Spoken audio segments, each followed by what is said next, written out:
today we are speaking about the English Premier League transfer window in the January month. Yeah.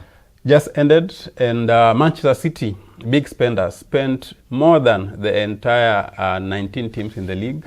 216 million euros. The other teams combined spent 213 million euros.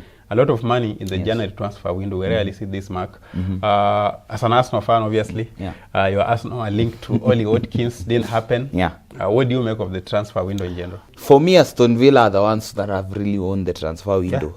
Because, first of all, I think for PSR purposes, getting 70 million or 72 million for Jhonduran is pretty good business, considering Jhonduran was just an impact player. He wasn't even starting. So it sorts their PSR issues and allowed them to get Marcus Rashford on loan. And by the way, Marcus Rashford, I think, is done at the highest level. And as well, Marco Asensio, creative option as a right winger or a number 10.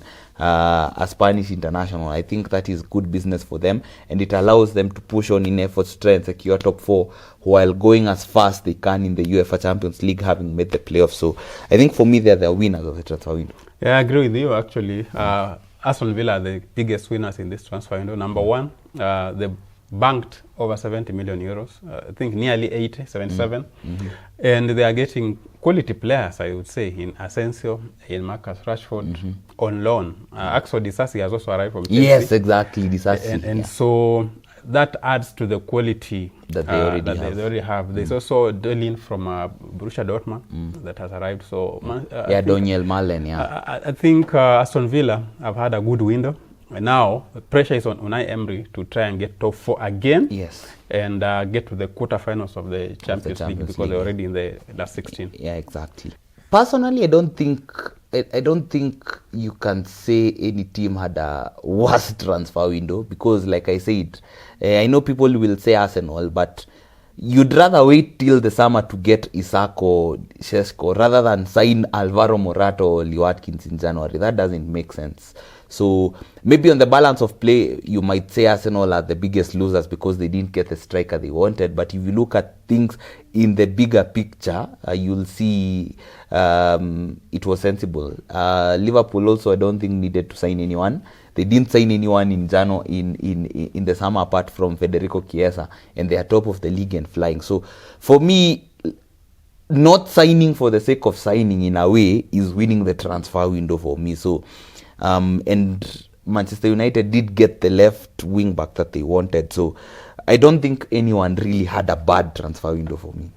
I feel like perhaps as a Liverpool fan, any Liverpool fan sitting somewhere would have felt a little disappointed that the futures of the 3 players perhaps have not been addressed up to now.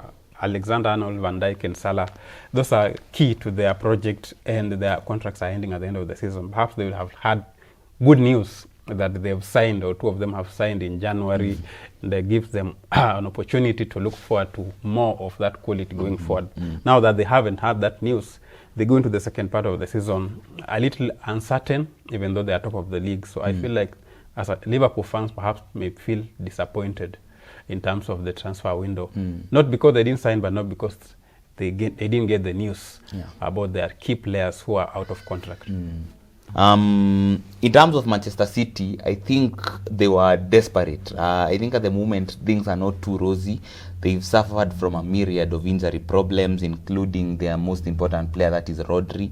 And so you can tell that the signings that they made, there is an eye on building for the future, because a rebuild was inevitable after winning the treble. Remember, they've won so many trophies, like 6 league titles in the last 8. So you lack that kind of motivation, and the players are aging. So going for the likes of Victor Reis, going for the likes of Kusanov, who was error-prone on his debut against Chelsea, but he's still young. Going for other players like that basically was to try and start rebuilding for the future, including Nico Gonzalez from Porto, originally from Barcelona. You know, it's an eye on refreshing the squad for the future because it's aging. So that is understandable as well. And to also address the fact that they have long-term absentees like Ruben Diaz, who's also not available.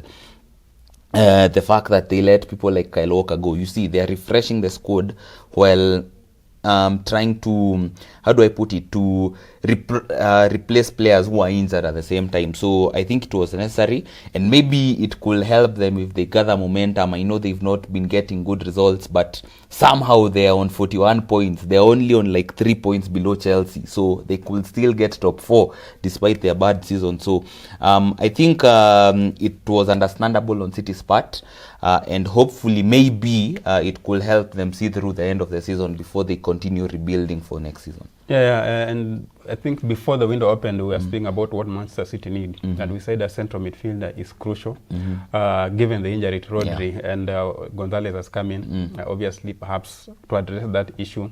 You look at Kushanov, the defender, the Russian, who was error-prone on his debut against Chelsea. Uzbekistan too. Yeah, actually, yeah. And you look at Omar Marmoush, the Egyptian, signed as a striker from Frankfurt. Yeah.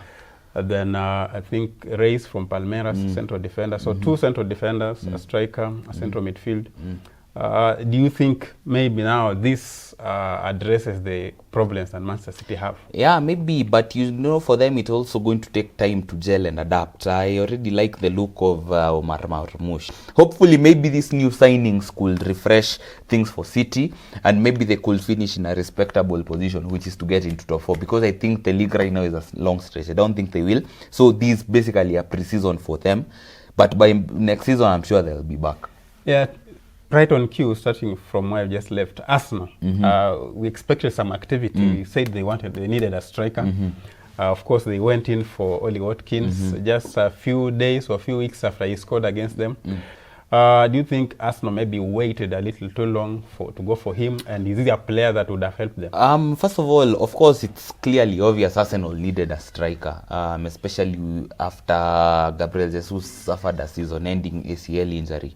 But it's a situation where if you look at the options available, there weren't too many appealing options. Personally, I don't rate Oli Watkins that highly. I think for me, Oli Watkins for Arsenal level will be a squad player at best. And at 29 years old, you're signing someone for 60 million. That doesn't make sense, especially when he won't serve you even in the long term. So ideally, there weren't many strikers available. And if it means waiting until the summer to get one of those, then there is no problem with that, because there's no need to add Oli Watkins 60 million, who will be a squad player, and then you'll run out of options to sign an striker, especially considering that Gabriel Jesus won't leave immediately now that he's out until September. So we have to keep him. Then moving on to Manchester United, my beloved Man United that has been making me struggle with watching their games.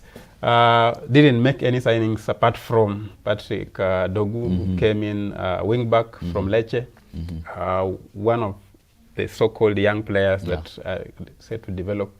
Do you think perhaps he helps them in a way? When the season started, we said Man United needed to address the left wing-back situation as soon as possible, because Luke Shaw, first of all, is very unreliable. He's injury-prone.